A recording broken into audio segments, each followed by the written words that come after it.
I would like to say again, Boston, good luck Yes. with the show notes for the pre-show. Yeah, that's gonna be We future Boston's problem. again, We Boston kind of went all over the place again. We talked Yeah. about things and stuff.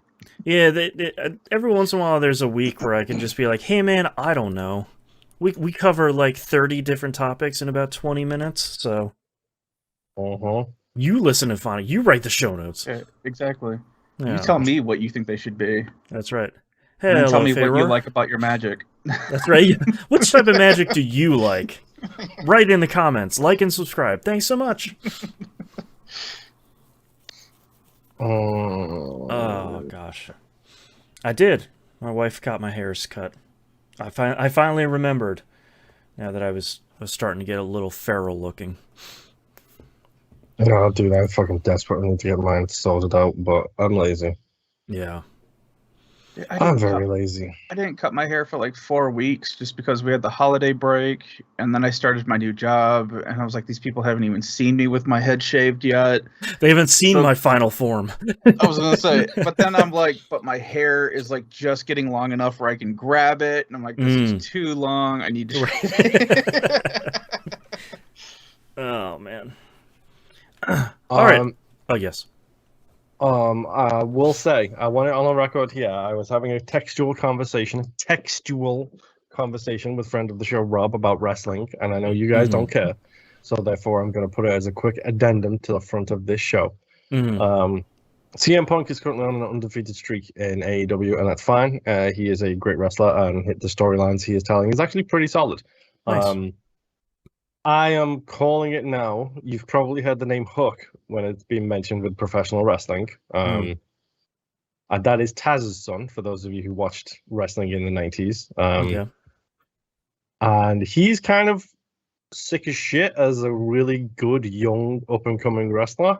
Okay. And I texted Rob with my prediction of Punk is going to win the title at some point. This might be another 2-year story for all I know, because AEW doing a good job with long fucking stories. Oh, nice. So I'm calling that CM Punk is going to slowly but surely build up, and win the AEW World title. And then I think he's going to drop it eventually to Hook. Because when Punk first showed up on AEW, he was feuding with Taz's little group. And Hook was part of Taz's group, but he wasn't coming out with them because he wasn't ready for television, essentially. And CM Punk was like, shout out and getting, send Hook, come on, anyone you want, send Hook. And I think they're going to, because Punk is a master at callbacks, I think they're going to send it all the way back, and I think he's going to lose the world title to Hook eventually. It might not be this year, it might be next year, but I think that's what they're going to do, and I close the storyline. Adore long-term storytelling like that.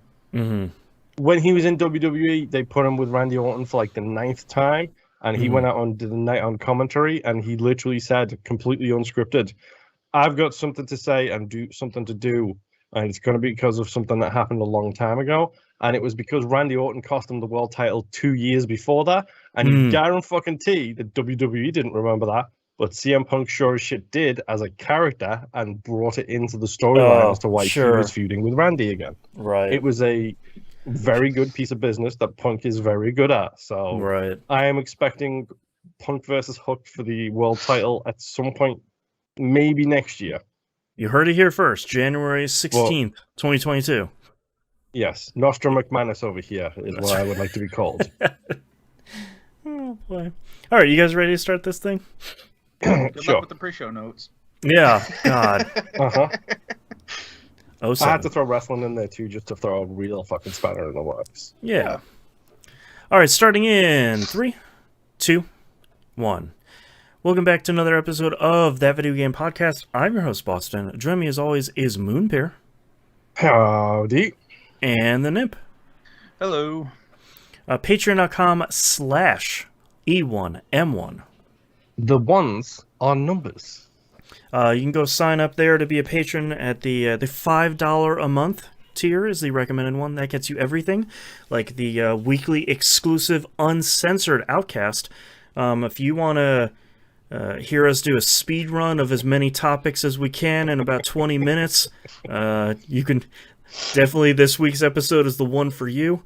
I don't know how many topics we covered. All of them. We covered every piece of human history in one show.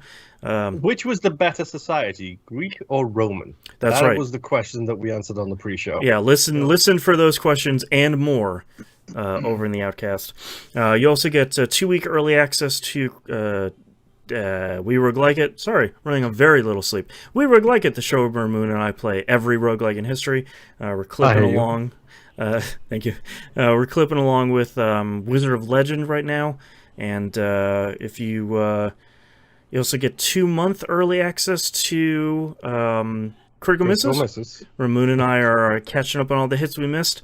We're almost done with season 11 right now, which means we need to find some time to squeeze in a production meeting for season 12 and decide what that's going to be. And season 11 is turning out to be kind of a hot one.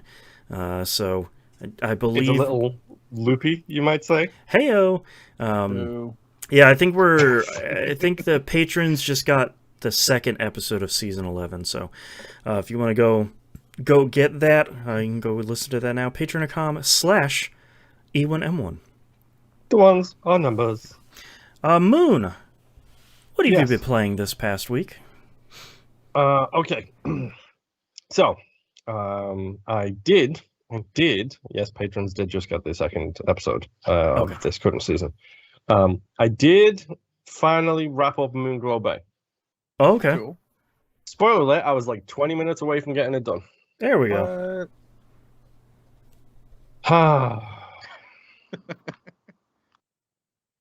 So, my opinion hasn't really changed on it that much. Mm-hmm. It is a game which is way too long. Hi, Louise. for what it is. Yeah. There's a lot to do with it, so don't get me wrong. If you're not like me, if you are interested in playing games at your own pace and slowly completing them as you feel like it, Moonglow Bay might be for you. If you don't have the brainworms. If you don't have the brainworms like I have, right, where you have to beat your piece of content so you can move on to your next piece of content, to produce your next piece of content. That's right. Then, you might want to play like half of it and then just not play anymore. Right. It's fine. No, it's actually genuinely a pretty good game. And it's a fishing game, which we all know fishing games are usually pretty solid. That's true. So it is a lot of fun. I still think that I shouldn't have had to spend 37 hours in the damn game to actually, get everything achievement-wise out of it. I think that's fair. A lot less of those. Was any of that due to like RNG or just building up to eventually? Okay. Because there are certain fish that you can only catch at certain times in certain locations, and it does not do a good job of telling you what times it can be collected. Right. It'll just be like, oh, use this rod in this location with this type of bait, and this type of lure, and you'll be fine. You'll get it. Psst, it can only be caught from midnight to 5 a.m., but don't tell anybody that. That's a secret. Right. So, thank you, achievement hunting sites of the world and various other random sites that I referenced to find out this additional information, which helped me make my way to complete the Fishipedia or whatever it's called. This doesn't have any good, like, Enter the Gungeon fish pun, unfortunately. No, I think it's literally just called your journal. And it's like, come on. Boo. Come on. Put a little effort into it. That's right. So that's fine. I started, finally, Mass Effect the Legendary Edition. Ah, okay. Oh, so did I. Hey. This is a 3,000 gamer score game. Let's go. No. Well, Moon's gonna go. Nimp, I think you're probably gonna win out by just finishing it. Dude, well, I'll just give you a quick spoiler. I made it past Eden Prime and I'm on the Citadel, and that's where I'm still at, because guess what? The game stops when you get past Eden Prime, and it doesn't pick up until you get done with the Citadel. Yeah. Hold on. Where did you just say you were up to? I just got done with Eden Prime, and I'm at the Citadel. Moon's notes here on screen says up to the Citadel. Yep. Yeah. So yeah, so we basically started the game and got to the exact same point at the same time. You hit the slow point. Yes, the very slow point, because the Citadel is big, dude. There's a lot going on in there. Yep. Thankfully, the SSD does shine with the load times in this game, because it's hilarious. Because you get a flash of the Mass Effect relay for like a second, and then it vanishes. It's just like Mass Effect relay go, Mass Effect relay go. Oh, it's that's so good. It's like, okay, cool. It's like, thank goodness that this happens, because that's really solid. I will say, Mass Effect came out, what, 2006, I think it was? Something like that, yeah. Yeah. Also Jinx. As an upgrade, this very much feels like this is how I remember the game being. Oh, nice. This is how my memory tells me that it looks. This is how my memory tells me that it feels. It's very clearly not, because there's so much more detail on the people's faces than there would have been capable of in that time. But there's still that slight stiffness to the animation, slight awkwardness to the facial stuff. I was trying to explain to people, like, when it comes to Mass Effect, you never customize the way they look. Never. Yeah, 100%. You go with the default, because if you don't go with the default, then next thing you know, you've got a nose that you don't realize is 6 foot long, and it just looks ridiculous in the cutscenes. Yep. I spent a lot of time customizing. No. Okay, so with what you were just saying, though, so in the first game at least, and I hear that once you move on to the second game, the graphics actually look a lot more upgraded. Because it's probably easier to upgrade, because I'm pretty sure it went to Unreal at that point. I think it was. I think so. Yeah. Custom engine. But I call it the Barbie syndrome, where no matter what, like the cheeks and like the side of the face are like kind of flat and come to a point, and then like, you know, the nose, eyes, mouth section is like its own section. Yeah. And it's very noticeable in one, and I could not get rid of that. That's why you go default. That's right. I will say this is the first time I'm playing as Femsha. I've never played as Femsha before. Oh Same my here. God, you're missing out. Oh, Hang on, she's so are good. you going Paragon or? Come on, do it. I'm going full a-hole. Yes, so am I. Nice. Like, no hesitation, no issues. If I get an upwards downwards choice, I'm picking the downwards choice. Right.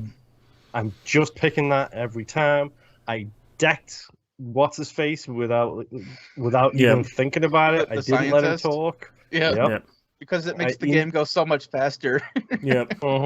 I just instantly decked that dude. I was immediately on Ashley's case about, like, you lost this soldier. It's your fault. Now get over here and help us with our mission. Right. And Caden's being a whiny little bee about losing the guy as well. So much. Yeah. And it's just like, no, Caden, no. Hit him with the newspaper. Don't care. Bad, Caden, bad. Yes, exactly. So actually, I'm really glad that we all fall on the same line of the Caden Ashley line here. Well, my very first, when the game first came out, I actually sacrificed Ashley and kept Caden. Yeah. Only because Ashley at the time, I don't remember at one point, because I never really went back and replayed one. I don't remember at what point that choice happens, but Ashley was just rubbing me the wrong way. I mean, she's the full-on space racist in the first one. Well, and that's what I'm hearing from everyone else, is that she eventually turns into a space racist, and then by 3, she kind of comes back and redeems herself. In like the 2 minutes she's in 3, where it's like, hey, Jumper, I love you. See you, bye. But, so I've had Caden in all 3 of my original run, and I hate that guy. He's but the at the worst. time, he was a little bit better than Ashley, but now I'm planning on just killing Caden because I just hate that whiny guy. Yeah, I mean, you don't win either way, because Caden is like the universe's biggest complainer, and Ashley is a really bad racist. He is a super big space racist, so like either way, it's not like spacist. That's right. I mean, you don't win either way, but Caden's so annoying. I mean, honestly, I think Ashley's storyline is a little bit better because, okay, so what happens to Caden in 3? Spoiler alert for Mass Effect 3 if you haven't played it. But Caden becomes a Spectre. Yay! No, he does. That's not okay. That's fine. But he still whines. Right. He still Like whines he about the doesn't whole thing. change. He just This has job is unlimited fettered hard. access to the universe. I'm a Literally, Spectre that's or what he whatever. says. God. Yeah. The worst. It's like, I can write blank checks and do what I want. It's not fair. I have unlimited power. Yeah, this is why Spectres are so corrupted. It's like, oh, That's I'm gonna right. put a bullet in your head. Yeah. All right, bye, buddy. See ya. So yes, I am going full Renegade. I even picked the origin story, which is like, no, I do what needs to be done to get Right. the job done. Yeah, I did that Yeah. one too. Um, It's like it's not so much that you leave somebody behind, but if it comes between that or the mission, you always choose the mission or something like Right. that. It kind of the counterpoint to the Fast and Furious movies. It's screw family, mission first. That's right. Yep. Everyone is a cog in a machine. One might even call me the younger brother of the bald-headed kung fu action guy. How have I forgotten these names? I've seen these movies like 19 times. Bald-headed No kung idea. fu action guy. Jason Statham, thank you. That's the Okay. guy's name. His Ooh, younger I would- brother Yeah. Okay. from Fast and Furious 6 Right. is he's the other guy guy. who's the cog in the machine. Right. Look, all I'm waiting for is to have Rex in my party because I know he's going to Yep. have my back, and I know Shepherd. that. Shepherd. I know that every time I do something bad, Rex will be there to laugh at whatever it is that I just did, Uh-huh. Yep. and it's You're- going to be great. Your dumb human brain made some dumb decision. Uh-huh. Yep. I do think it might be worth mentioning. I'm not sure because I only did a quick scan. I wasn't scanning through 3,000 Gamerscore worth of achievements. Go straight to hell. I'm pretty sure there is 0 difficulty-related achievements.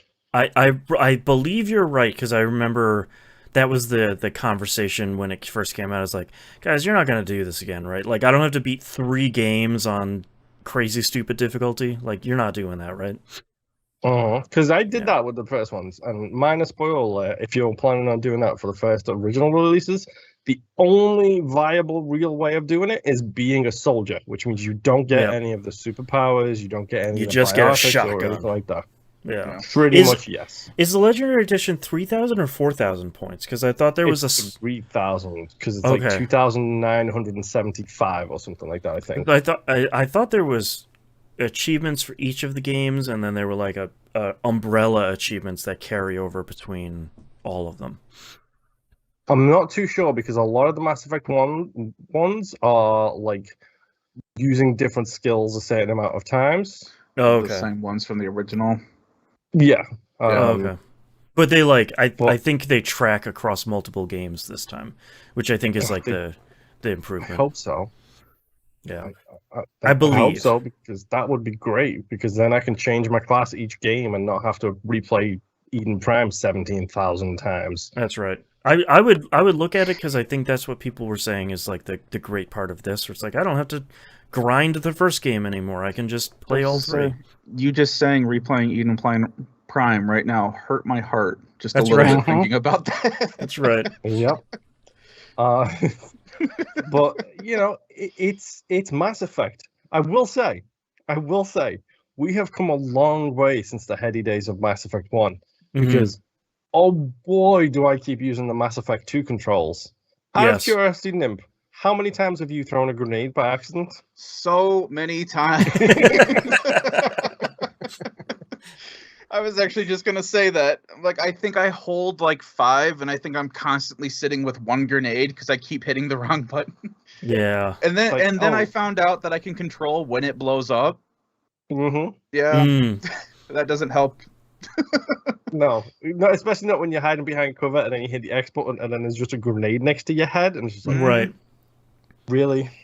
Again, Again. for the 17th time in 10 minutes? Yep. The door hacking scene, the very first door that you get to hack on Eden Prime, I completely botched that because I remember it being a Simon Says thing, which it is, Mhm. but I thought that it was supposed to go through and show you the full cycle The full instead scan. of waiting. But no, you have to hit the button and then it sends you the next button you Oh, need to right. hit. So I'm sitting there and it's just showing me A. I'm like, all right, what's the next one? And I'm just waiting for it to go through its cycle, and then it times out. And I'm like, well, crap. So I restart my game, do that. I'm like, okay, now I'm remembering. Yep, hit it, got it. Gotcha. Yep. And of course, because I'm playing Mass Effect 1 and I'm a giant nerd for this series, I'm like, every time I throw a grenade, I'm like, why are you throwing a grenade, Paul? You already know that these guns fire microscopic shards of metal from a big hunk of steel that's in the gun. Right. That's why it overheats. That's why you don't use ammo. And Right. you already know that that system was found too inefficient, so that when Mass Effect 2 rolls around, they replaced it with actual rounds because that was a much better for heat capacity issues. Right. like- If you haven't figured it out, what would normally be the reload button is the grenade button.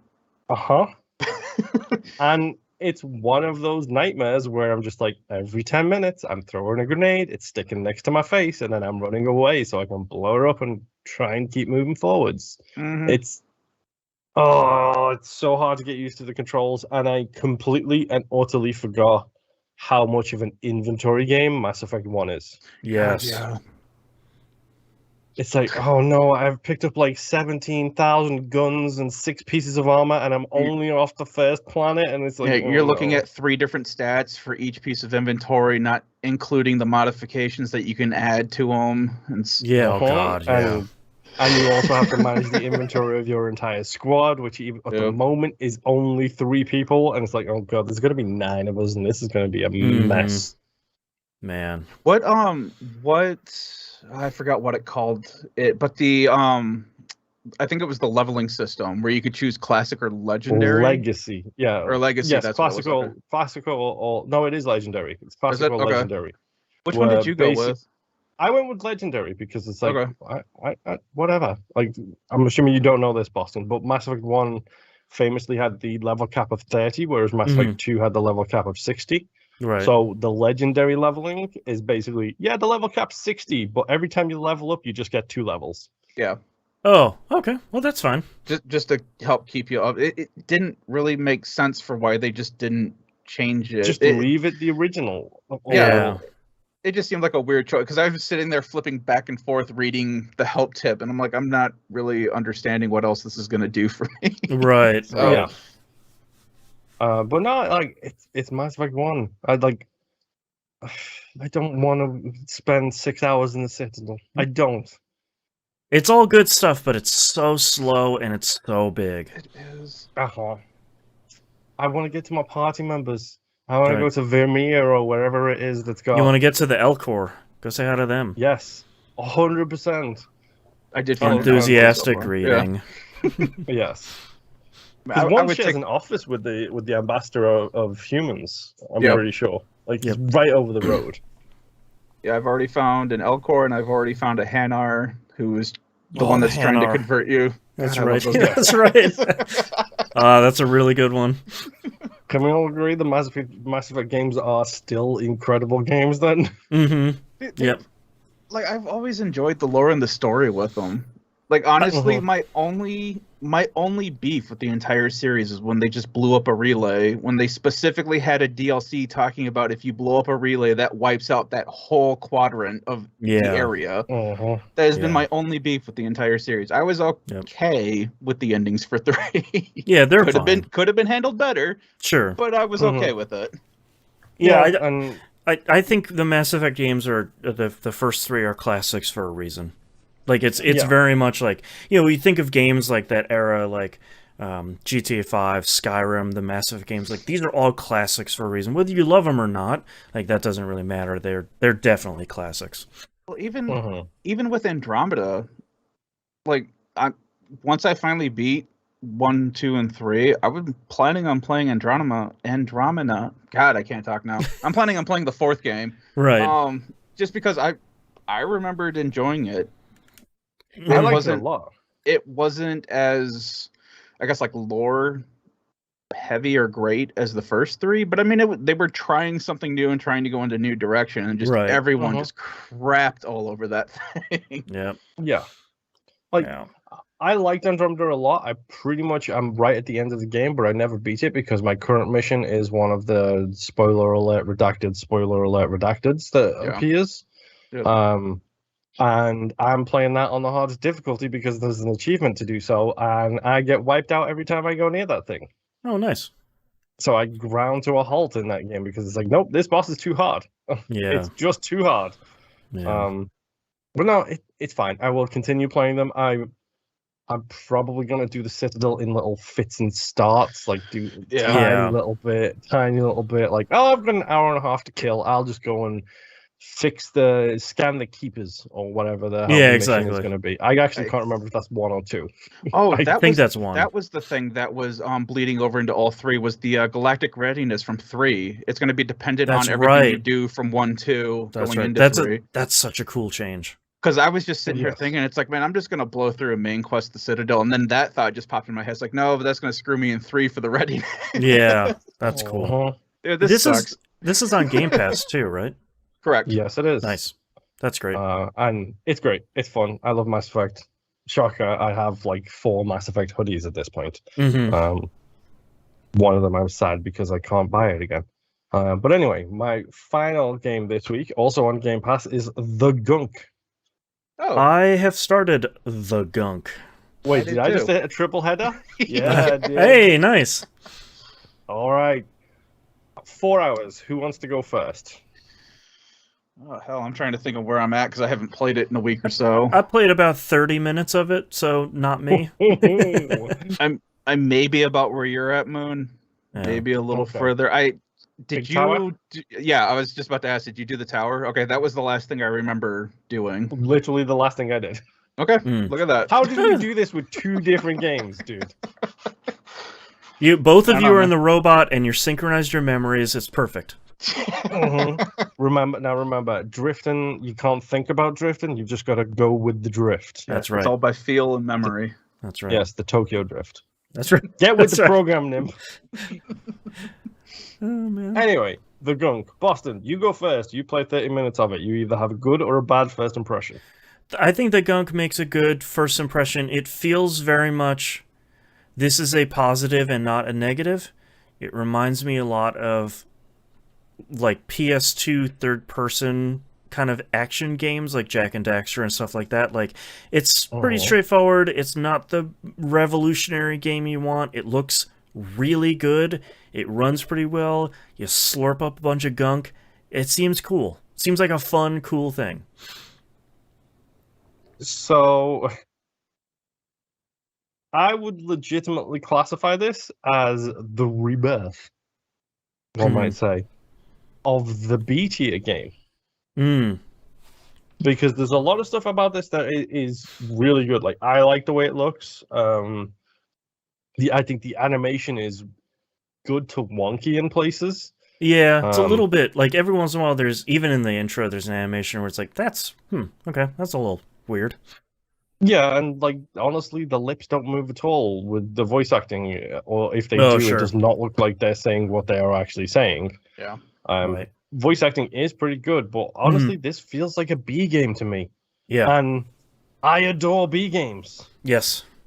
Like, give me a good B game, and I will happily play that until I've got 1,000 gamer score in it and never think about it again. You know, I can't help myself. I love a good B tier game.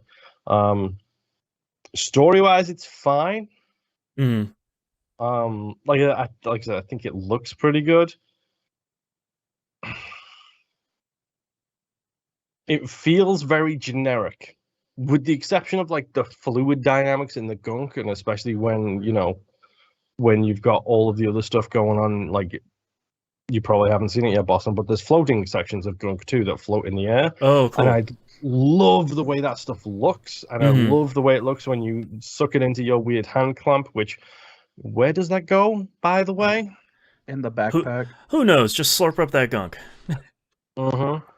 This really, really, really makes me want another Blinks. I'm not gonna lie. Yeah, I really want another Blinks. That's right. They're talking about underrated character action games. Blinks was a legend. Blinks the Time Cat. Time Sweeper. Come on. Yeah, he was also a cat. Yes, he was. I think it plays okay. Like, puzzle-wise, it's kind of simple at the moment. It has a very basic crafting system, which honestly I feel like is kind of unnecessary. Like, the whole scanning and crafting feels like busy work, if I'm Mhm. completely honest, where it's just like, just make it a platformer. And then when you get to a certain point, you go back to the ship and you get these 5 upgrades. Yeah, you beat a boss, and hey, here's I found the boss dropped an upgrade. Whoa! Well, Uh-huh. the kind of crap thing with the upgrades too is that they don't really feel like substantial upgrades. Nope. So it kind of doesn't really feel like it's something you should really waste a whole lot of time with. Yeah. Yeah, So, and there's so much scanning. Like, there's so much scanning. Like, I literally just walk around with my finger pressed on that right bumper button, which is probably not a good idea because that's the sensitive button on the elites. And, you know, I maybe don't want to sit there with that thing held down all the time. Well, I mean, it's fine. Like, it's legitimately a perfectly fine experience so far. We were talking on our Game Club episode yesterday about really good Game Pass games. The Gunk seems like a really good, like, here is a 4 to 5 hour kind of fun thing that you're probably not isn't going to tax you. There's not going to be any impossible puzzles in there. You're going to have a good time for a couple hours. yeah. Yeah. I will say I've had one glitch in the game where I got into an area, and even though I cleared it, it wasn't showing that I cleared it, so I couldn't finish the puzzle, so I had to restart. And the checkpoints don't seem to be that bad, because I don't remember it taking me a whole lot to get back to that point. Oh, good. But Yeah, it was just one of those weird things where it was still early enough in the game that I was like, okay, am I missing something? Or Right. So, yeah, but other than it that, yeah. does not do a great job of pointing you in the right direction, kind of thing. No. And a lot of people online complained about the combat in this game, and I agree that it didn't need combat, but what is there? I mean, it's not great, but it's not bad either. It's serviceable. Right. Yeah. Like, so far, I'm pretty sure, like me, so far you've only run across the one kind of enemy. Yep. And it's that's simple enough to deal with. Yeah. I mean, you have a vacuum. What do you think you're going to do with it? Right. Oh, right. Hit it with your wrench. Let's go. Yeah. Dude, wrench. This game could do with a wrench. They literally have a huge gauntlet and no melee attack that I've seen so far. Oh, interesting. And everything in the game being a bunny once you realize it. Yeah, that's like the gauntlet, the ship. I'm pretty sure that robot walking around is just a brick of a bunny. Right. Yeah, they all do have bunny themes to them, yes. Yeah. It's very cutesy. Like, it attempts to be disturbingly gross and very cutesy at the same time. Right. And it's fine.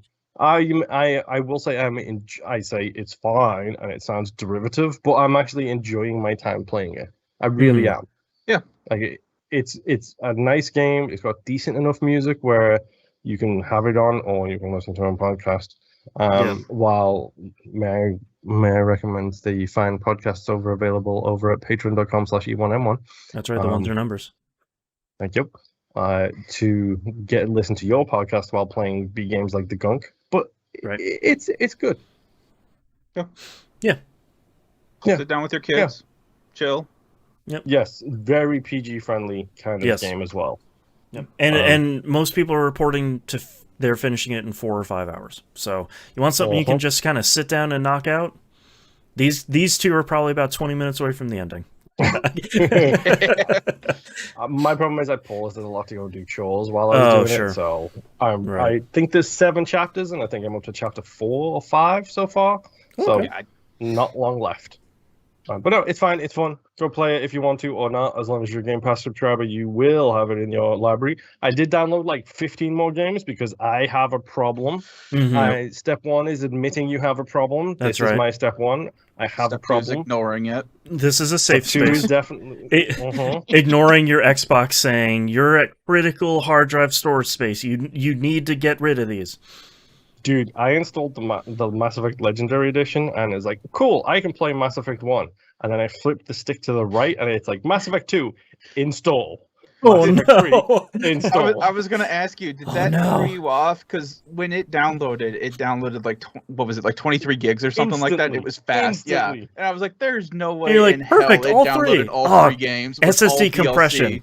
Yeah. Unreal Engine So- 5. This is great. So then I do the same thing on my son's watching me, and I'm like, oh, it shows all three right there. And then I move over to 2, and it's like install 2, move over to 3. You need to install 3. And I'm like, yep, Oh, there it no. is. Curses.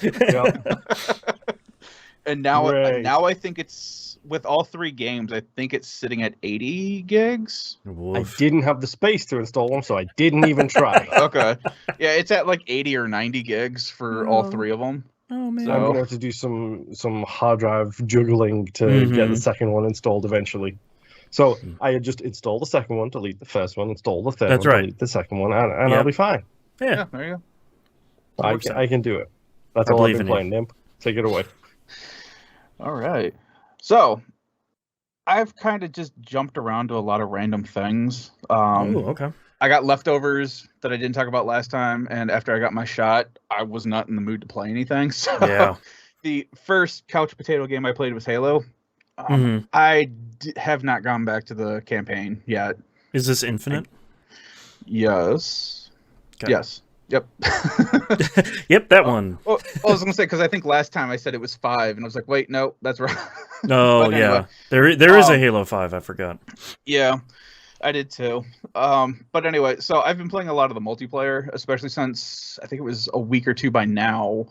They had a free event going on where if you just played like matches in their Fiesta mode, I think it was, you started unlocking the samurai gear armor. Oh, right. Yeah, and the Fiesta mode is basically you load into the multiplayer and it assigns you 2 random weapons. Oh, cool. And you can pick up other random weapons in whatever map it throws you in, but you just never know what you're going to start with. And That's it's fun. literally anything. I showed up with like 2 pistols, like a grunt pistol and the Magnum. That was a real screw job. That's a rough match.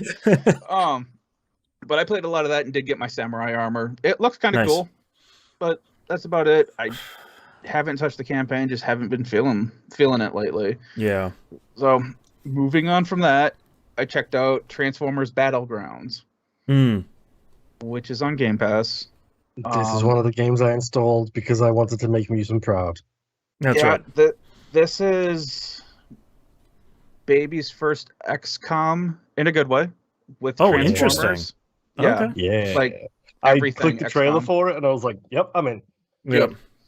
I've only gotten 4 or 5 maps in, I think.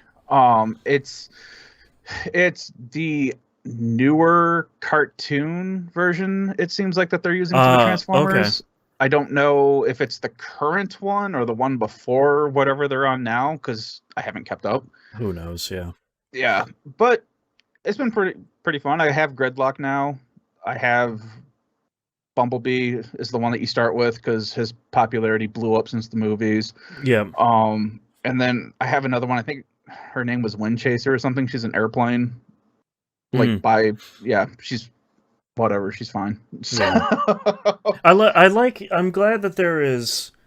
It sounds like it's good, and I'm glad that there's like a beginner strategy game because I feel like we don't. There aren't a ton of those. And a lot of genres, I'm always keeping an eye out for like, oh, if you really want to play Final Fantasy Tactics, you should start with this game because it'll give you the basics, and it's not this like impossible RPG where you have a spreadsheet or anything. Yeah, I mean, so far there's the characters do not level up at all, but you do unlock like some sort of currency that you get for completing each map, and then right. you get to go into the garage and update or upgrade certain attacks and whatnot. But you're not like equipping weapons or armor or anything like it's very, very basic, which is fine. Okay. So like I said, if XCOM has ever scared you to the point that you didn't want to try out a tactical game and everything else looks impossible, give this a shot. So, Yeah, that sounds cool.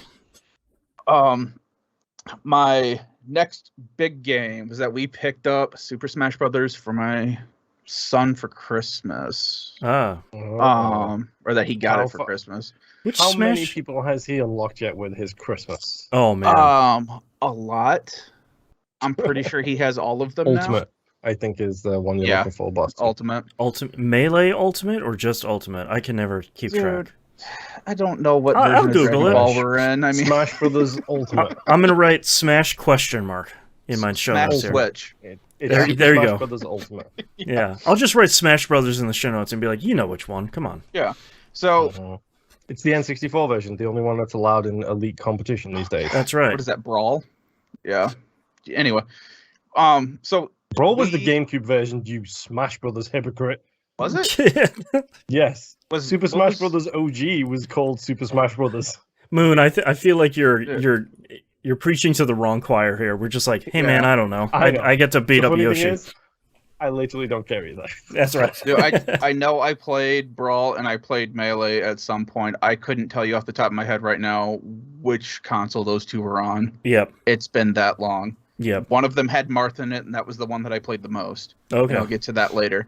So we also got him the character packs, both character packs. So he has like everybody. Hey kid, you like Sephiroth? Dude, Sephiroth. So before I get to that, he has been maining Joker from Persona 5. Cool.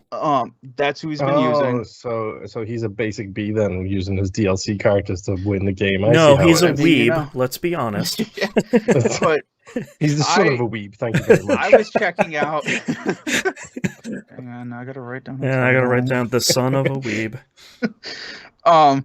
So I'm checking out like all the other characters that I haven't seen before. Like you can play as Ridley now, which looks really cool. Does Ridley? Do they have the huge character model, or is it the small, tiny little? No, one? he's probably among the bigger ones. Like you know, Him big. You remember how big Ganon was? Mm-hmm. Yeah, Ganon comes up to Ridley's chest. Jeez. Okay. It's a DK Bowser style model. Yeah. Mm-hmm. So I'm sitting here and just checking out like all the different ones, and we're doing like random set or stages because I'm curious about the other stages that he has and all this fun stuff. And he is just going ham on me with Joker because like he's just been using them, and that's fine because like I don't remember the buttons for this until the last time that we played. I think on this past Wednesday, I still couldn't get in my head that X and Y were jump. Oh, okay. That's just the and up. I mean, up I always knew, but like I'm sitting here hitting A to jump, and nope, that's attack. Yeah. No, yeah, exactly. So I was having issues with the controls, but as we kept going, and I tried out Ridley, and then I tried out Ganon, and then I was trying out like Samus, and just all the classics that I enjoyed, and my son is just going on and on about how easy I am to beat and all this stuff, and I'm like, all right. You want a challenge, so I pick Marth, and I pick a random stage. It's like, let's go. Right. And yeah, I mopped the floor with it. Sometimes you have to put your kid in his place. To the point that I won and walked away. Peace out, kid. Yeah. And I just never spoke of it again. But then throughout that following week, I noticed that he was training against Marth with Joker. And he would give me like these little updates about, hey, I can consistently beat Marth at like level 7 now.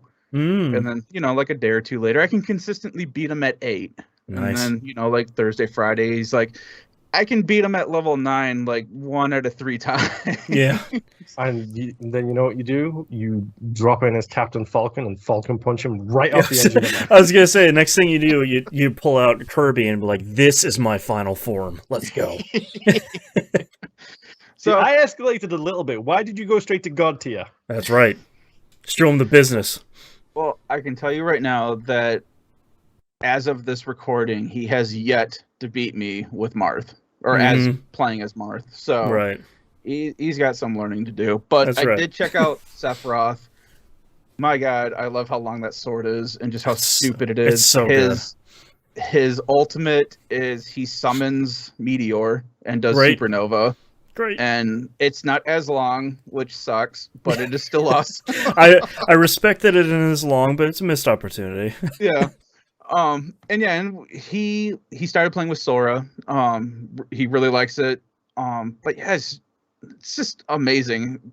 Like just Mhm. looking at the cast of characters that they have now, and it's like, how the hell did you guys pull this off, man? Oh, it's There's like just looking so at many people. it's like looking at Fortnite right now. Where it's like Master Chief's playing with Spider-Man, and he's playing with Ryu, and he's playing with Jill Valentine. It's like, what? Yeah, like Jill Valentine would- does look really good in Fortnite, by the way. They did a great I job would- on her model. almost be willing to bet with how well of a relationship Microsoft and Nintendo have that Mhm. Master Chief will be in the next Smash game Oh, if they yeah. ever make one. Yeah. And that would just completely blow my mind having a Halo level. I'm very curious to see what Sakurai's going to do next after he like takes a well-deserved break. Probably just won't hear from him for a couple of years. Yeah, I feel like he's just going to like go live in the forest and just make wood carvings. Uh-huh. He's earned it. He should. But for my next game, I played a ton of Metroid Dread this last week. Oh, nice. I have gotten really into this game. The Emmys I've kind of come to enjoy. Okay. I have successfully countered an Emmy grabbing me one time Nice. out of like maybe 100. You're riding that high for the rest of your life. Sorry, I thought you were talking about the TV show awards, and I was like, well, they're meant to be enjoyable, I guess. That's right. I mean, Hollywood's best and brightest, right?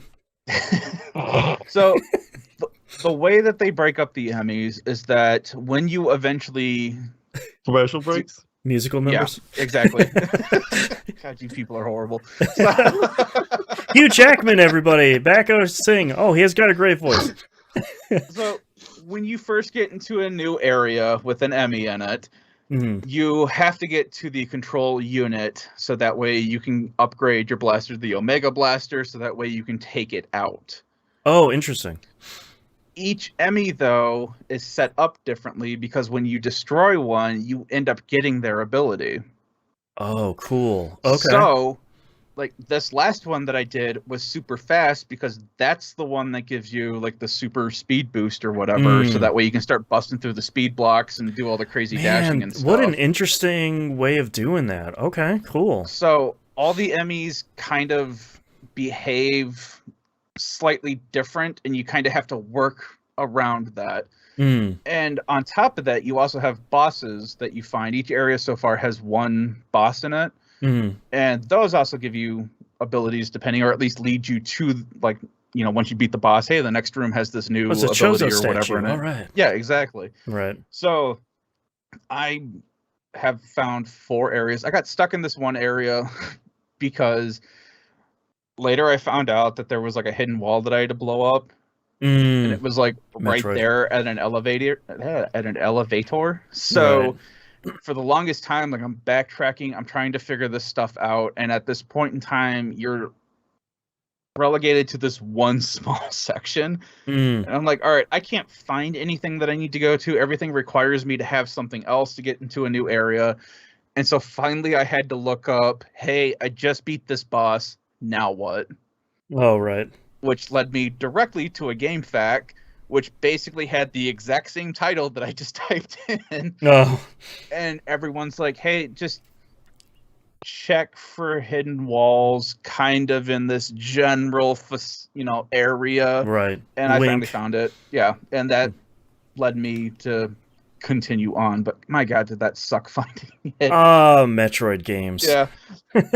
But outside of that, I'm still really liking it. At first, I hated the idea of the Emmys just because with video games in general, I hate it when there's just randomly an enemy in there that you can't kill. Right. And it's like hunting you down a little bit. Yeah.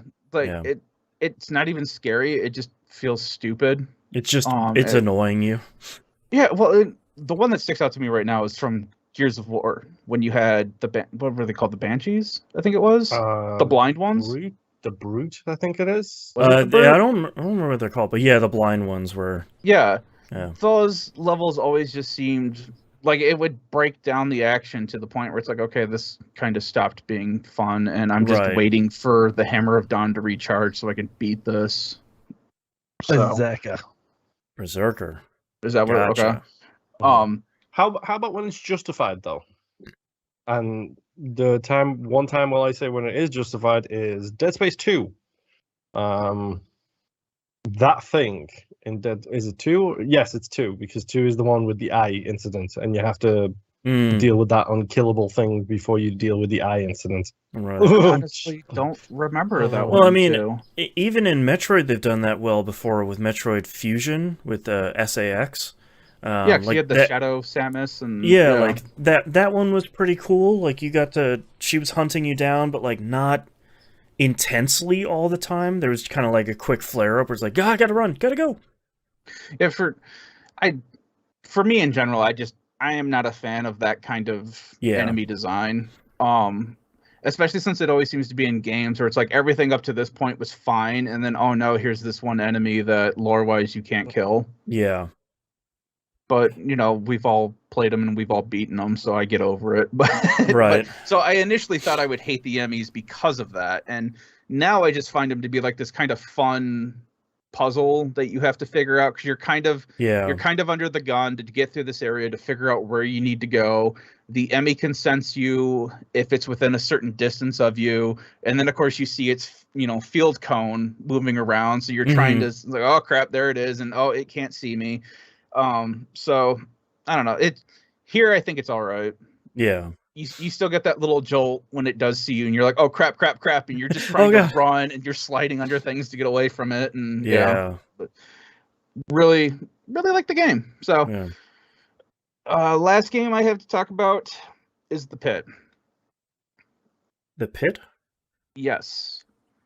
My son started playing this recently, and he suggested that I check it out. It's a roguelike first-person magic shooter thing. Oh, Into the Pit. Or Into the Pit. Is yeah, we just played this on We Roguelike It. Yeah, I don't know. I'm just kind of checking it out because he's having a real fun time with it, and this game reminds me a lot like Quake. Yeah, you don't stop moving. Yeah, it reminded me of a lot of. I'm gonna put it here up on the stream in case anyone hasn't seen it. But yeah, it reminded me a lot of like Quake and like Hexen and Heretic from the late '90s, like those kind of 200-mile-an-hour, you're super sprinting first person thing. But you get to put a different spell on each different hand, which is pretty neat. Yep, and I had to turn up the look sensitivity quite a bit because you're moving way faster than you can look, and that felt really off. Yep. If you want another game in this line, try Ziggurat. Oh, Ziggurat is really great. I don't think we've played Ziggurat 2 yet, which I'm looking forward to. I don't even know I didn't even know there was a 2. Yeah. So with this one, I don't mind it. It reminds me of Hades in a couple ways, just because you can choose the areas that you're going into and what I guess prize you're going to get out of it. Yep. I have rescued my first villager. Nice. That's about all that I've got so far. I think I'm on like the third or fourth depth. And there's 5 depths before you move into a new area or you fight a boss or something. Yep. Yeah. Okay. So yeah, that's it. I've enjoyed the different kinds of spells. Like I had, because every time you leave the dungeon, it resets what spells you start with or how they work. Yep. So usually I end up with like this shotgun machine gun spray thing that just kind of blows a bunch of things in front of you. And then I've got like this sniper rifle kind of long shot in my other hand. That's usually what I end up with, and it works out pretty well. That's a good combo. Yeah. But I mean, it looks cool. It's really fast. It takes a second to get used to the speed because you just lightly tap on it and you're already like 10 steps ahead than where you thought you would be. Yeah, you really do have the zoomies. Something fierce. Yeah. But yeah, that's as far as I've gotten with it. I'm still just getting used to how it's playing and how everything works out. My son has been playing it for quite a bit, and he really likes it. It's like, cool, have at it. Yeah. I think we ended up really liking it in We Roguelike It. Yeah. Yep. And another recommendation is Bullets Per Minute, if you can get your hands on that one, too. Yes. Is that supposed to come to Game Pass at some point? I don't know. I hope so, but I feel don't know. I feel like they're doing another big patch at some point, and it would probably do that at that point. Okay. But yeah. That's all I got this week. Into the Pit's fun. I got 2 quick games here this week.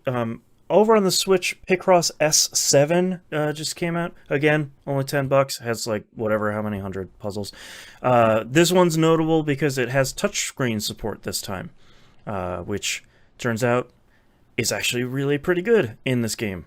So if that has been the thing that has been stopping you from playing these games before, Picross S7 has it and is very good. It still has the normal controls like before, but touchscreen for Picross games is really good. And the Picross S games continue to be great. Only other game I played this week, I'm going to put some footage here on the stream because I didn't do it last week when we were talking about it, is the Riftbreaker. I downloaded this too, and if I had more time, I would have played it, but I didn't have more time. Almost downloaded this too. I think my son's going to get to it before I do. Yeah, I didn't have a ton of time to play stuff this week, but every time I found myself with a little bit of time, I kept firing up Riftbreaker. I expanded my base a little bit more. I've been mostly working on my kind of skill tree. That I did do.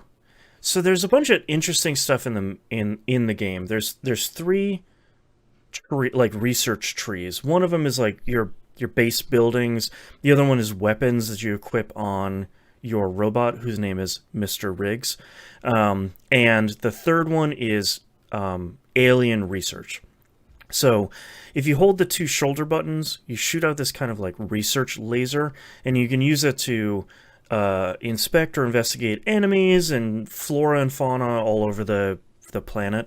As you do that, you unlock stuff on the alien research tree that you can use to improve your weapons or kind of use that technology to improve your base, things like that. But there were a couple of nodes in the very first research tree that was like, oh, you need to continue the campaign before you can unlock these. So I was investigating, and there were, at some point, pretty early on, the game kind of takes away the training wheels, where it's like, all right, we taught you how to play this game, go crazy. Like, you start doing these missions, like, start researching the trees, go nuts. And as I was looking at that stuff, I realized that I'm supposed to unlock these, they're like rare minerals. And to do that, I have to go research them in a different part on the planet and then kind of bring that research back to unlock that node on the tree. And then from then on, I can then set up an away research and mining station. So we were talking about this, I think, last week when I started talking about Riftbreaker, is that the thing that I like that it does is the thing that I always frustrated me in other games, base building games, where it's like, oh, thank goodness you took out the nest of monsters. We're going to delete your entire base. We're going to go to another planet. It's like, no, I want my base to get so big that the enemies have nowhere to spawn. Like, I want to take over this entire planet with my base. Yeah. So how they get around that is, once you research another type of material, or once Mr. Riggs tells you about a different area, you go there and you then set up a different base there to do one specific thing. So like, I figured out how to mine this one rare mineral. So I go to this other part of the planet. I then set up like a mining facility there, make sure it's, pretty good size, make sure it's defended and everything, and then set up all my mining equipment there. So I have all these mining outposts all over the planet that I can warp to and teleport to, but I still have my main base that I'm spending the majority of my time in. So I kind of like that the game gives you both things. So you can set up a new base. You can say like, oh man, if I was to start this game over again, I'd set up this base way better. And next thing you know, like an hour or so later, they're like, all right, go set up this mining facility. It's like, all right, now I knew the optimal way. Now I got this thing. So I kind of like that back and forth of being able to take care of my base and make that efficient, kind of upgrade all my stuff, but also be able to go out to these other places and kind of optimize them. Wipe out all local life, apparently, according to what you want to do. Yes, 100%. I'm so sorry. I'm sure thing Boston Hawkins.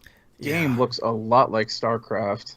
Yeah, it's very much the blues and the mini map and the objective, the way the objectives are laid out. Very much so, yeah. In kind of a great way that we don't see in too many of these games. Like, it really does remind me of like StarCraft and like Command and Conquer, that kind of RTS top-down view, but kind of modernized with, you know, I haven't even really talked about it. They're showing it here on the video we're watching, about the crafting system. The cool thing is you do craft upgrades to both your suit and your weapons. And the thing that I really like about this game is that every weapon upgrade is a huge upgrade. So a lot of times you'll be using like a chain gun, essentially, and it'll do, you know, 40 DPS. You upgrade the next one, it's doing like 200 DPS. Like, it's a major upgrade every time you're stepping up to the next one. And I like that because I feel like so many of these games are like, oh, good job, you upgraded this thing, now it does 42 DPS. And it's like, why did I waste my time doing this? 0.4% upgrade path. And yeah, like Moon and I were talking about on We Roguelike, we were talking about useless skills in like Diablo games, where it's like, this node, you upgrade your defense by 2.5%. It's like, no, what? That's useless. Like, why would I spend skill points in this? Thankfully, none of this stuff feels like that. Like, every time you're doing an upgrade, it's a fairly major upgrade. Like, every time you're upgrading your armor, like, it's giving you a ton of health, and it's giving you like HP and shield regen and stuff like that. So I like when games do that, where you're getting a pretty serious upgrade to all this stuff. Cool. I'm genuinely really happy with Riftbreaker. I'm glad I tried it, because it's one of those games that it's like, yeah, all right, this is scratching some sort of itch right now. Achievements in this game are all sorts of broken in kind of a funny way, where don't rely on quick resume, because achievements won't unlock. But it's really funny to like save my game, close the game, open it up, and get like 7 achievements, where it's like, oh, okay, yeah, all right, I did a whole bunch of stuff. Oh, all these are rare. Okay, cool. That is a frequent thing with quick resume, I'm not going to lie. Yeah. Thankfully not the world's biggest thing, but it's one of those things where like one of the achievements there is walk like 21,000 something steps, and it was stuck at 0% for the longest time, and I'm like, man, am I just like, do I not understand what the game is asking me when it's like walk step? And I closed it. Understand how to walk? Right, like, am I dumb? Yeah, so I fired it back up, and it's like, okay, you've walked this, you've killed this many enemies, you've upgraded this base, you've had this, and it's like, okay, cool, all right, I'll just close and open it back up every once in a while. But yeah, Riftbreaker's great. It's on Game Pass. I think it's on both PC and Xbox Game Pass. I'm playing it on Series X, and it's great. It does a really great job. It very much feels like a game that was made for mouse and keyboard, but I think they did a really good job of mapping that in a really intelligent way to the Xbox controller. The thing I wish they would have told me earlier is you can hold down left trigger when building stuff to build the highest possible version of a thing that you have researched.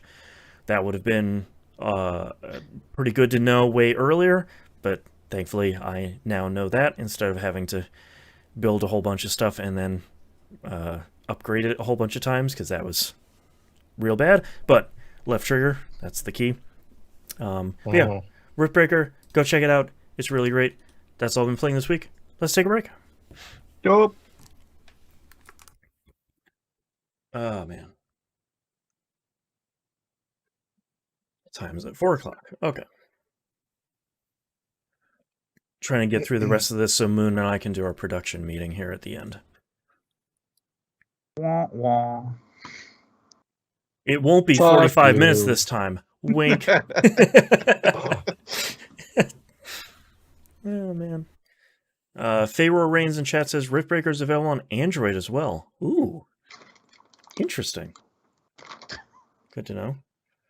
It's also been on super sale on PS5 for like $30 too, which is great.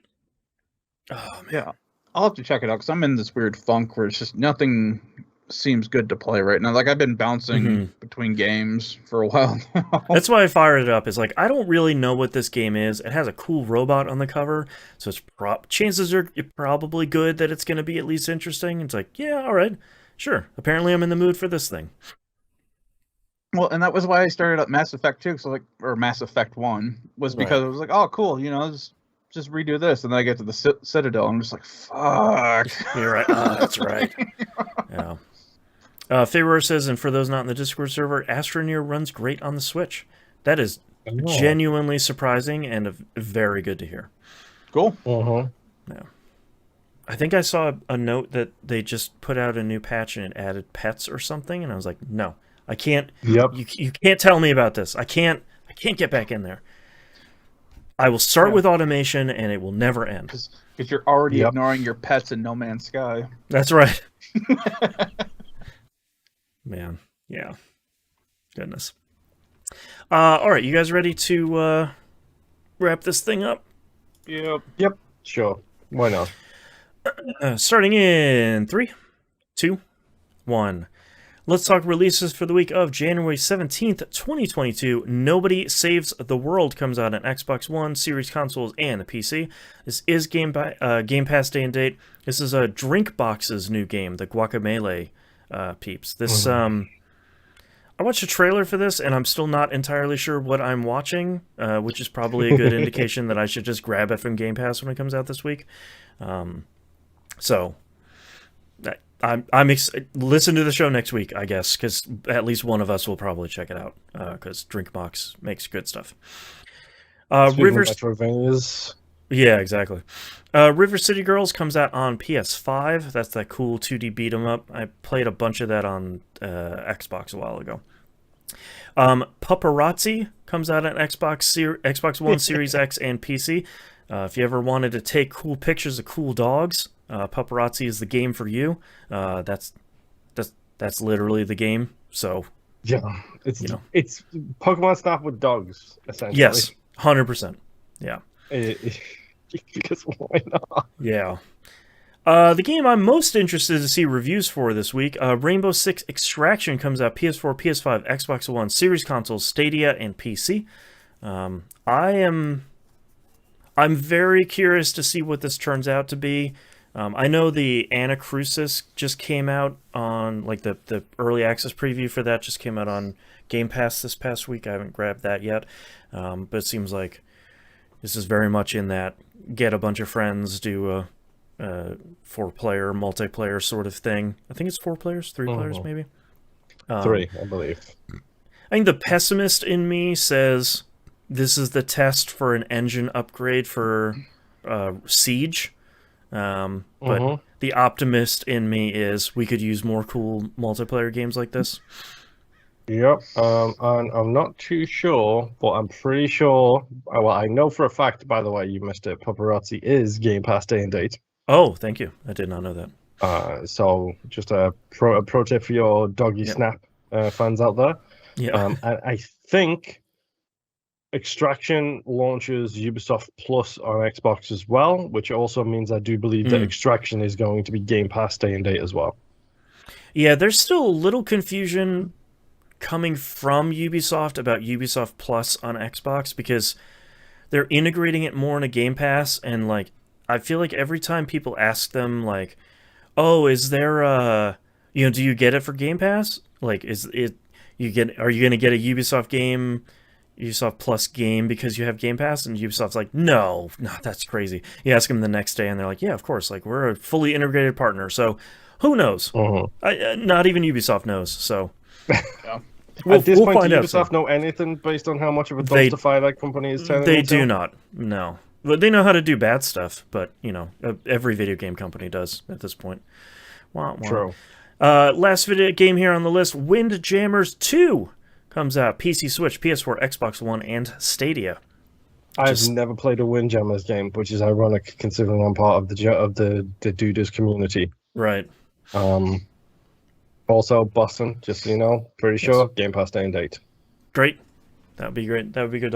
I sort of assume everything comes out on Game Pass at this point if it's coming out on Xbox.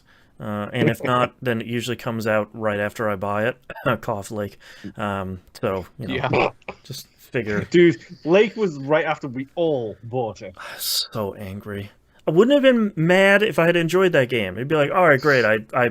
I'm happy I tossed $60 and supported the dev. Yeah, like I'm glad we supported the dev, but for what? All right, let's move on to news stories. Take-Two acquires Zynga, which is a company I have not thought of in a really long time. Wait, hold on. I need to think. Zynga. Yeah, what has Zynga made? Do you remember? Farmville 3. Farmville 3 is their current big one. Yep. Okay. That's also, why I know the name. Farmville. Empires and Puzzles, Merge Dragons, and Harry Potter Puzzles and Spells are kind of their top 4 games there. Take-Two is purchasing them for approximately $12.7 billion. Get that Facebook money. Get that Meta money. That's right. The real surprising thing is, I think it's a real interesting indication of. Favorite in chat says, "Wait, Zynga is still a thing." That was my first reaction too, of just like, "Wait, there's still." That's a surprise, yeah. Yeah, like PopCap, Zynga, King, like those all 3 of those companies kind of live in the same spot in my brain. The thing that I think is not surprising but still disappointing is that Zynga's share price closing the next day was up by, I think it was 40%, and Take-Two's share price was down by 17%. So it's still kind of disappointing to see shareholders in these companies still being like, mobile games, that fad, that's going to tank the company. Yeah, these companies literally make more money than regular, like, our video games do. Right. I feel like 12.7... There's a reason Activision Blizzard bought King. Yeah, like, I feel like 12.7 billion for Zynga... in the short term is kind of a big hit to the pocketbook, but in a long term, I feel like you make that money back in spades. Like that seems like a really sound investment. Also, real surprised that nobody bought them already. I feel like someone was flirting with purchasing them a while ago, and it kind of fell out, or they kind of fell apart after a year or so. But yeah, real wild. Like, hey, remember Zynga? It's like an ad on websites where it's like, remember this child star? You won't believe what they look like now. Seriously. Okay, so Zynga are a publicly traded company. They are on the stock market. So how much did you say? 12-something billion? Yeah. Yeah. Okay, earnings, December 2020 quarterly, 616 million. Sorry, 616 million. Earnings, March 2021 quarterly, 680 million.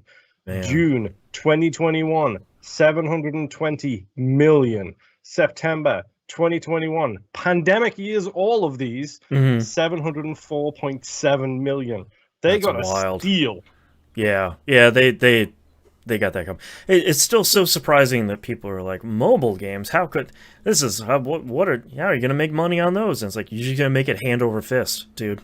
Like, what else are you gonna do? And Zynga I looked at their website, at their list of games they make and publish. There's like 75 games on that thing. Like they're pumping them out. Yeah, good for them. Good luck, Zynga. Next news story here: Microsoft has stopped production of the Xbox One S at the end of 2020.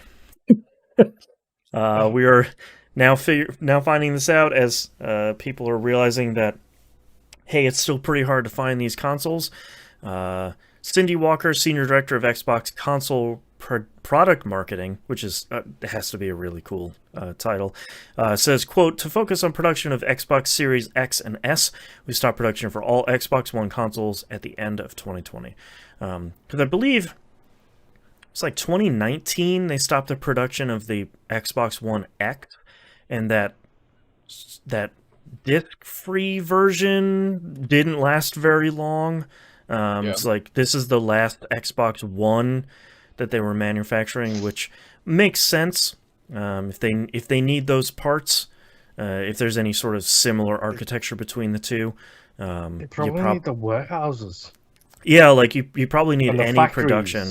Yeah, and I think we'll talk about it more. Well, let's talk about the other side of the coin, because Sony has also come up with an idea of how to deal with PS5 shortages by making more PS4s. Sony, Bloomberg alleged that Sony was going to finish production of PS4s late last year, which Sony, of course, officially denies.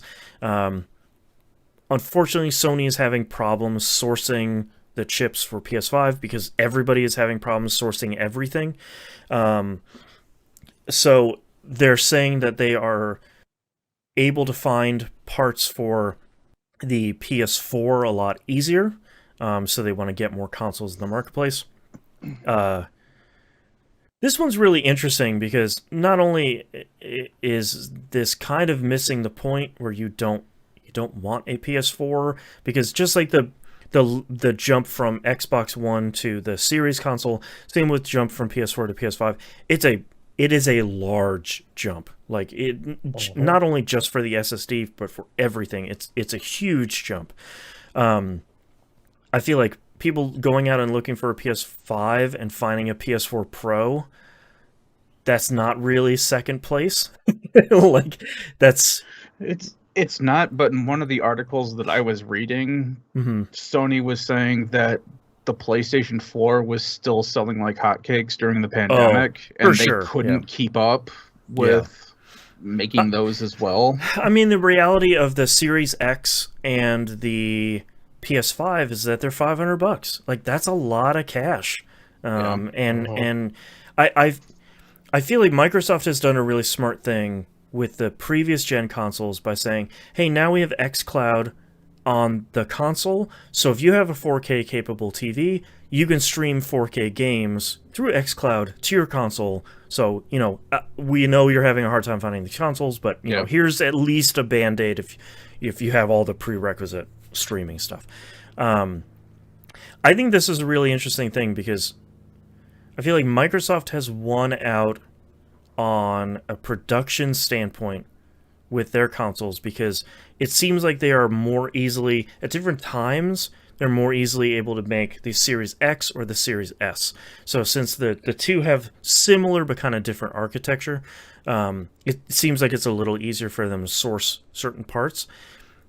Where Sony benefits, the great part is that both versions of the PS5 are exactly the same. Just one doesn't have a disk drive and the other one does. And obviously there's a $100 difference. So you don't have that power disparity that the Series X and S does. But that also puts Sony in a really bad position of, you've got two of them that use the exact same parts on the inside. Yeah. So if you can't get them, you can't make either one of them. Arguably, the part that's different between them is the easiest part to find. Right? Like, there doesn't seem to be a shortage for disk drives in general, but it's really interesting to see every manufacturer dealing with these issues. I mean, even Nintendo is sort of starting to grumble about parts for the Switch, which seemed like an impossible idea, like even 2 years ago. But like, it's interesting to see both of them struggle and see them trying just to get any more consoles into people's hands. Because, like you said, Nimp, the PS4 is selling like hotcakes still, which is just like, I want to play more video games. What you got a PS4 Pro? Okay, I guess. Yeah. Sure. Did this article happen to say which version? Because the one that I read didn't, and I've heard a couple people say it's the standard version, and I've heard a couple other people say that it's the Pro, but I haven't found an article that says either. Yeah, Sony's just really saying the PS4, which doesn't mean anything. Yeah. Is it the Slim? Is it the Pro? Are you making the OG for some reason to punish people? Are you guys making a new pop-top PS4 that we don't know? That's right. You just slide the top right off that guy, yeah. I don't know. That's the thing. I'm sure the kind of the Slim and the Pro are probably still in stores, but I don't know. It just a weird set of news stories this week, which means that's the weird end to our show. weird into a weird show, just for the entire day, I guess. Thank you very much, everyone, for listening. If you'd like to visit us, you can do so at tvgp.tv. Everywhere to find and follow us is on the right-hand side of the page, including a link to our Discord server. Or if you're in chat on Twitch, just hit !Discord. And hang out there with us. We're not one of those servers that has like 4 million channels or anything. You just got a handful of them. Thank you very much, Moon. So hang out there. We got the best community on the internet, and that's where all of them are hanging out. So you can hang out with all of them and us. We're in there all the time too, if you want to chat with us. Patreon.com/E1M1. The ones are numbers. We talked about all the cool stuff you guys get at the top of the show for just $5 a month. We can also okay, I gotta add another message in there for !Patron. So you get all that cool stuff, and then you help me pay for the show because all of this stuff being reliable and being up all the time sure ain't cheap. So you can help support us there. And don't forget the $250 a month goal. Get us there so I can play some spooky, scary stuff. Awesome Games Done Quick did just stop. Just finish running. I won't be speed running any of these games, but I will play some spooky, scary stuff. That's over at patreon.com/E1M1. The ones are numbers. If you can't support us financially, totally understand. As always, the best way you can support us, rating us 5 stars or higher. If you can go to 10, that'd be great. Wherever you listen. Yeah, sure thing, Dave Meltzer. Mm-hmm. Another wrestling joke that nobody gets but me. Did not. Yep. You can tell 2 friends, have them tell 2 more, and you Tell can one very rich friend. Yes, some very rich friend. If you know someone with money, burn a hole in their pocket, send us over to our Patreon page. And also sharing it on social media. If you find an episode you like or something you like, share it. Word of mouth helps every single podcast you listen to. It's the best way to get more people listening to the shows you love. And I think that's it. So we'll see you all next week. Bye. Bye. Bye. I gotta tune Nightbot a little bit. Fayror posted one link, and Nightbot's like, "Whoa, hold on!" It's like that's take a breather, Nightbot. That's just one. I saw link. that happen. It was like, oh crap. Nightbot's getting feisty over there. Jeez. All right, let's do titles. See, looks like we got a bunch. I'll start with you, as always, Nimp. I have Bad Caden Bad, A Brick of a Bunny, Son of a Weeb, Left Trigger, that's the key.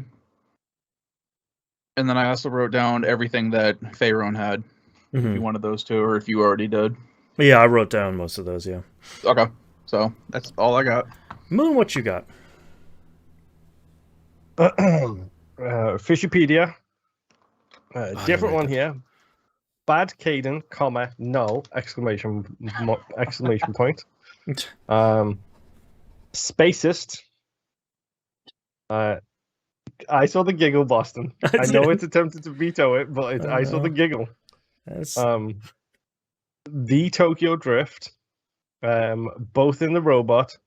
Make Musen Proud. Smash ? The Son of a Weeb. This is my final form. Research Laser and ! Patreon. But will ! Patreon mess up the feed? I don't know. The last time I messed up the feed was Pele Station because I put the correct thing over his name. Yeah, just put some asterisks in there to throw out some wild cards and let's see what happens. Put a regex statement in there and be like, nope, that broke the whole thing. I have the Brainworms, the Tokyo Drift, Rebirth of the B tier game, Baby's First XCOM, The Son of a Weeb, Hollywood's Best and Brightest, Fishipedia, Bad Caden No, and Smash ? I'm gonna Google Son of a Weeb and make sure this isn't some like racist webcomic or something. Son of a Weeb has 18 subscribers on YouTube with one video 5 years ago. Okay. So it's not someone selling anime and hentai NFTs. My worst fear is potentially having a Weeb kid in the future. Is a Reddit thread from a subreddit called No Anime Police. Okay. Okay. Hopefully that's not racist. Sounds like it's all roses so far. Yeah. Yeah. Oh man. It sounds like Son of a Weeb is kind of our front runner here. Yeah. The Tokyo Drift is really good. I also like Bad Caden No, but I don't think any of those are. Baby's First Feyroor is right. Baby's First XCOM is also good. Rebirth of the Beats here I think is a really good one, but it's like a smidge longer than I usually gravitate towards. Well, I've got the shortest one for you, which is Spacist. Yes. Oh boy. I think my vote is the Son of a Weeb. Me too. If I'm honest, as soon as we all stopped and wrote that down, I was like, "Wow, we got a bloody winner." It's just such a dumb sentence. I love it. The most non sequitur. Man. Okay, I will circle it. Let me know when you guys are ready. Okay, this is going to be... I'm torn between making a dumb joke at Nim's expense or a super deep cut that might not land. So is I'm going to go with Is it a super deep anime cut? No. Okay. It's maybe a super I like deep, terrible cut. Okay, I like a super deep cut. Fun, so yeah. I'm ready. Okay, in that case, I'm ready. All right. Starting in 3, 2, 1. This is That Video Game Podcast, episode 743 for January 17th, 2022. The Son of a Weeb. Jamie Kennedy movie coming soon. As I bequeath the Weeb to my son. For a minute there, I thought you were going to where I bequeath my anime wall scrolls to you, my child. This Tenchi Muyo wall scroll will be yours. Everything in this basement shall be yours. Everything the darkness touches is yours. That's right. Oh, God. All right. Thank you very much, everyone, for listening and watching. We appreciate it. We'll see you next week. Bye. Bye.